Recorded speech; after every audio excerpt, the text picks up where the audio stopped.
আমরা এমন একটা জায়গায় রয়েছি যেখানে জনগণ এবং আমাদের পিছনে এখানে 25 জন এমপি রয়েছেন। এই পার্লামেন্ট এবং জনগণের সীমানার মধ্যে আমরা অবস্থান করে আজকে পার্লামেন্ট মেম্বার এবং জনগণের উদ্দেশ্যে কয়েকটি কথা বলতে চাই। প্রথমত, যেই বৈষম্যের বিরুদ্ধে বাংলাদেশে একটি লড়াকু আন্দোলন হলো, সেই আন্দোলনের অন্যতম উদ্দেশ্য ছিল যে আপনার যে সন্তান আছে সেই সন্তানের বাংলাদেশে একটি চাকরি হবে।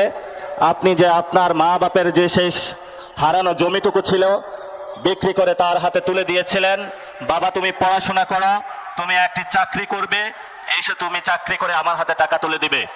আপনার সেই সন্তানের স্বপ্ন বাস্তবায়নের জন্য আমরা মাঠে নেমেছিলাম এবং আপনার বৃদ্ধ মা বাবা যিনি অসুস্থ ছিল, আপনার পকেটে টাকা ছিল না, তার চিকিৎসার জন্য যাতে সুস্থ একটি এবং সুন্দর স্বাস্থ্য ব্যবস্থা বাংলাদেশে আমরা প্রতিষ্ঠা করতে পারি, সেই জন্য তেমনিভাবে আপনার যে সন্তানকে শিক্ষা প্রতিষ্ঠানে পাঠিয়ে থাকেন, আপনার কাছে অনেক টাকা নেই, যারা বড়লোক আছে তাদের কাছে অনেক টাকা আছে, একটি মাদ্রাসা স্কুল কলেজে পাঠিয়ে থাকেন আপনার সন্তানের একটি ভালো শিক্ষা ব্যবস্থার জন্য আমরা রাজপথে নেমেছিলাম। আমরা যখন রাজপথে নেমেছিলাম সেই সময়কালীন আপনারা কিন্তু বিদায় আমাদেরকে জানাতে চান নাই। 26 বছর আমাদেরকে যখন আপনারা পালন করেছেন, প্রিয় সন্তানকে যখন রাজপথে হাসিনা খুনি সন্ত্রাসের গুলির মুখে ছেড়ে দিয়েছিলেন, তখন বলেছিলেন অনেক মা বাবা যে বাবা তুমি ঘরে ফিরবা না, শহীদ হয়ে ফিরবা, তবে বাংলাদেশের সার্বভৌমত্ব রক্ষা করে আসবা। অনেক মা বাবা প্রিয় সন্তানকে সেই সময় রাজপথে দিয়েছিলেন ভবিষ্যৎ বাংলাদেশকে রক্ষা করার জন্য। কিন্তু এই যে বাংলাদেশে 2024-এর পরে 2026-এর আরেকটি জুলাই মাস আসতেছে, সেই জুলাইয়ের পূর্ব মাসে জুনে আমাদের প্রশ্নটা থেকে গেল, যেই জন্য আপনার সন্তান রাজপথে গিয়ে বুকের তাজা রক্ত দিয়েছে, সেই ভবিষ্যৎ বাংলাদেশের জুলাই অভ্যুত্থানের আকাঙ্ক্ষাকে আমরা বুঝে পেয়েছি বাংলাদেশে?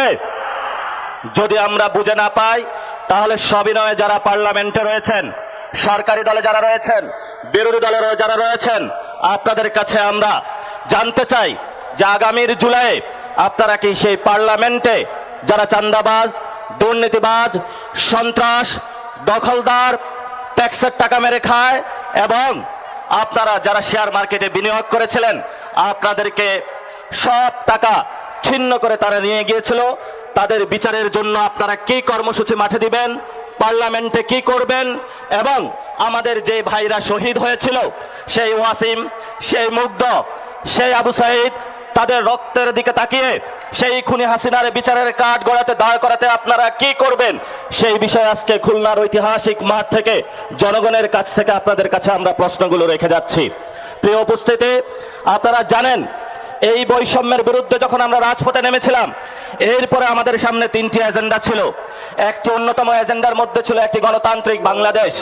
যেই দলটি গত 17 বছর লড়াই করেছিল বাংলাদেশে গণতন্ত্র কায়েমের জন্য, তারা এই 24-এর গণ অভ্যুত্থানের পরে ইলেকশন ইঞ্জিনিয়ারিং এর মাধ্যমে এই গণতন্ত্রকে তারা নিজে গলা টিপে বাংলাদেশের বুকে হত্যা করলো।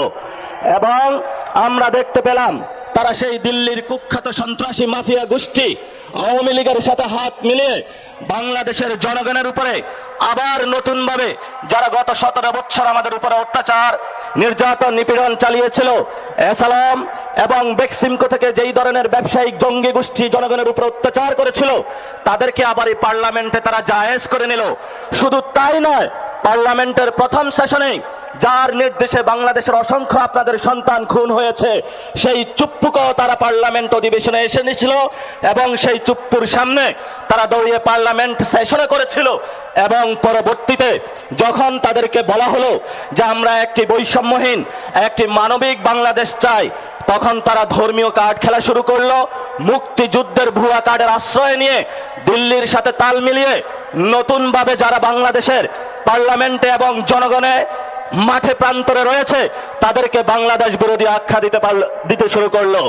আমরা বিএনপি ভাইদেরকে বলবো, বাংলাদেশে 2টা পক্ষ, একটা হলো বাংলা পক্ষ আর একটা হলো ভারত পক্ষ। আপনারা যদি ভারত পক্ষে গিয়ে থাকেন, বাংলা পক্ষের সাথে আপনাদের কঠিন লড়াই হবে এবং এই লড়াই যদি আপনাদের আবারই পতন হয়, তাহলে সেই পতনে আমাদের কোনো কিছু করার থাকবে না, কারণ আপনার পতন আপনি নিশ্চিত করছেন। এখন ওরা আমাদেরকে বারবার বলে যে ছোট ছোট পোলাপাইন তাদেরকে নাকি ধমক দিয়ে কথা বলে, এই ধরনের অভ্যাস শেখ হাসিনার ছিল। আপনারা দেখেছেন পার্লামেন্টে দেশের অন্যতম প্রথিতযশা আলেম আল্লামা মামুনুল হককে নিয়ে যেই ধরনের আওয়ামী লীগ কুরুচিপূর্ণ মন্তব্য করেছিল, তেমনি ভাবে বিএনপি সরকার আওয়ামী লীগের পথ ধরে একই কুরুচিপূর্ণ মন্তব্যের তারা আশ্রয় নিয়েছে। এবং সাথে সাথে তারা যে বিষয়টা জঘন্য কর্মকাণ্ড তারা করলো, তারা দেখলো বাংলাদেশে যতদিন আলেম ওলামা থাকবে, বাংলাদেশে যতদিন ইসলামের পক্ষের লোক থাকবে, বাংলাদেশে যতদিন নীতি নৈতিকতার লোক থাকবে, ততদিন তাদের চাঁদাবাজি, সন্ত্রাস, দুর্নীতি, ভারত নীতির তারা বিরোধিতা করতে যাবে। এই জন্য তারা বাংলাদেশের বাংলা পক্ষের শক্তিতে নিবৃত্ত করার জন্য ক্যারেক্টারের আশ্রয় নিয়েছে। যেই পথে তারা আশ্রয় নিয়েছে এই পথটা ছিল শেখ হাসিনার। এই জন্য আমি তারেক রহমানকে অনুরোধ করব, আপনার বাপ কখনো মুজিববাদী লোক ছিল না, আপনার মা কখনো মুজিববাদী লোক ছিল না, কিন্তু আপনি নব্য করে মুজিববাদের পাহারা হয়েছেন। এই মুজিববাদের পাহারাদার হয়ে যদি বাংলাদেশের জনগণের সামনে আপনি দাঁড়ান, আমরা যারা মুজিববাদের দেশের তাদের সাথে এক সেকেন্ডের জন্য তাদের প্রতি আমরা আঘাতে পরোয়া করব না, ইনশাআল্লাহ।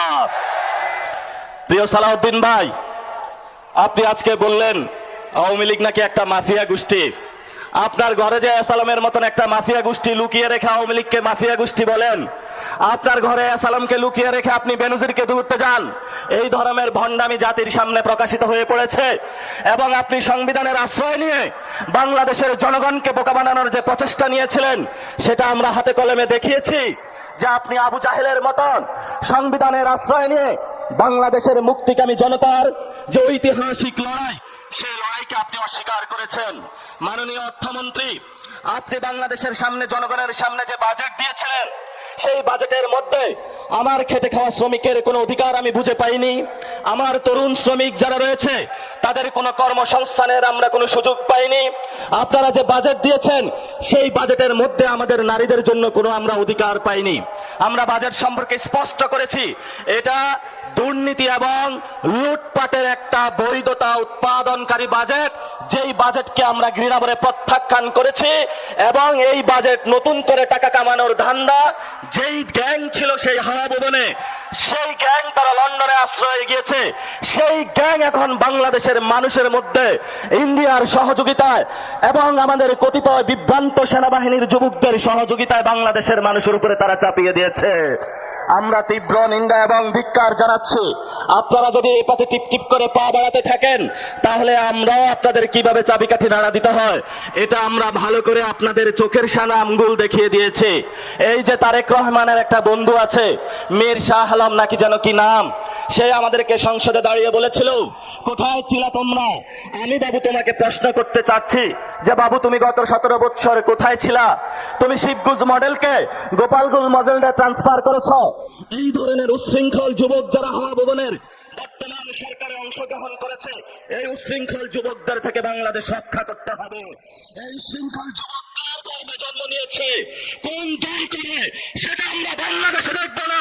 উচ্ছৃঙ্খল যুবকদেরকে আমরা শৃঙ্খলা আনবো, এটাই আমাদের আজাদির লড়াই। শেষ কথা, আমাদের আগামীর 3টা লড়াই। এই 3টা লড়াই হলো আমাদের সংস্কার বাস্তবায়নের লড়াই, যার জন্য এই খুলনার সমাবেশে আপনারা উপস্থিত হয়েছেন। 75% বাংলাদেশের মানুষ ভোট দিয়েছে। আমাদের দ্বিতীয় লড়াই বাংলাদেশে সার্বভৌমত্বের লড়াই। এই সার্বভৌমত্বের লড়াইয়ে দিল্লির দাদাবাদী থেকে বের হয়ে, আমেরিকান পররাষ্ট্রনীতি থেকে বের হয়ে স্বাধীন বাংলাদেশের পররাষ্ট্রনীতি ইনশাআল্লাহ আমরা বাংলাদেশে প্রতিষ্ঠা করব। লাস্ট যেটা, আওয়ামী লীগ বাংলাদেশে বিচারের মুখোমুখি হতে হবে। যদি আওয়ামী লীগ বাংলাদেশে বিচারের মুখোমুখি না হয়, তাহলে আমাদের সামনে আরো অসংখ্য যুবক, আরো অসংখ্য নারী, অসংখ্য হিন্দু, অসংখ্য আলেম ওলামা, আমাদের ভবিষ্যতে তাদের হলো পবিত্র এই রাজপথে তাদের রাজপথ রঞ্জিত হবে। আমরা আশা করব সরকার আমাদের কথাগুলো তারা কানে না দিবে। যদি তারা না নেয়, তাহলে কিভাবে কানে তাদেরকে ঢুকাতে হয় আমরা সেই উচ্ছৃঙ্খল যুবকদের শিখিয়ে দিব, যারা পার্লামেন্টে বসে বসে মিট মিট করে হাসে। প্রিয় খুলনাবাসী, আপনারা জানেন এই খুলনায় কেডিআইতে দলীয় লোক বসানো হয়েছে, এই খুলনাতে সিটি কর্পোরেশনে দলীয় লোক বসানো হয়েছে, এই খুলনাতে জেলা প্রশাসনে লোক বসানো হয়েছে দলীয় লোক, এমনকি বিসিবিতে লোক বসানো হয়েছে। খুলনাবাসী, এই সব সন্ত্রাসীদেরকে আপনারা ছাড় দিবেন না। যতই ভদ্রতার মুখোশ পরে তারা আমাদের সামনে আসে, আপনারা যদি তাদেরকে ছাড় দেন, কালকে আপনাকে তারা হত্যা করতে উদ্যত হবে, আপনার সন্তানকে তারা হত্যা করবে, আপনার মাকে তারা হত্যা করবে, আপনার বউকে তারা হত্যা করবে। এই সব সন্ত্রাসীদেরকে খুলনার অঞ্চল থেকে উচ্ছেদ করতে হবে। এবং যারা মসজিদে হত্যাকাণ্ড ঘটিয়েছে খুলনাতে, আমরা বাবু তোমাদেরকে হুঁশিয়ার করে দিতে চাই। সালাউদ্দিন সাহেব বলে আইন শৃঙ্খলার নাকি অবনতি হয় নাই, তাহলে খুলনাতে কোন বাবু আপনার এই মসজিদের মধ্যে হত্যাকাণ্ড ঘটিয়েছে? সেই দিল্লির দাদাবাদুর গেটুপুত্র সালাউদ্দিনের কাছে আমরা প্রশ্ন রাখতে চাই। প্রিয় খুলনাবাসী, আমাদের সামনে সময় নেই। রাজপথে আমরা বিরোধী দলীয় নেতা যিনি আছেন, আমাদের 11 দলীয় নেতৃবৃন্দ, আমরা মনে করি এখনো ওনারা ঠিক পথে আছেন। মিটিমিটি করে পা করে আমরা সামনে এগোচ্ছি। ওনাদের নেতৃত্বে আপনারা শক্ত অবিচল এবং আপনাদের জায়গা থেকে শক্ত অবস্থান বজায় রাখবেন। দলীয়ের মধ্যে বিভিন্ন সাঙ্গপাঙ্গ অ্যাসাসিনিস্ট ঘুরে ঘুরিয়ে তারা আমাদেরকে বিভ্রান্ত করার প্রচেষ্টা চালাবে। বলবে তুমি ইসলাম করো, তুমি কেন এখানে হলো যে ইসলামিক জোট না জামাতে ইসলামে আছো? বলবে তুমি সেকুলার দল, তুমি কেন ইসলামিক জোটে আছো? এই ধরনের বিভ্রান্তি করার অপচেষ্টা তারা চালাবে। এগুলাতে কান দিবেন না। আমাদের উপরে আছে আল্লাহ, আর জমিনে আছে আমাদের বাংলার মাটি। এই দুইটা ধরে ইনশাআল্লাহ আমরা এগিয়ে যাব। খুলনাবাসী ধন্যবাদ, সবাইকে আসসালাম, ভালো থাকবেন। ইনকিলাব জিন্দাবাদ, বাংলাদেশ জিন্দাবাদ, জাতীয় নাগরিক পার্টি জিন্দাবাদ।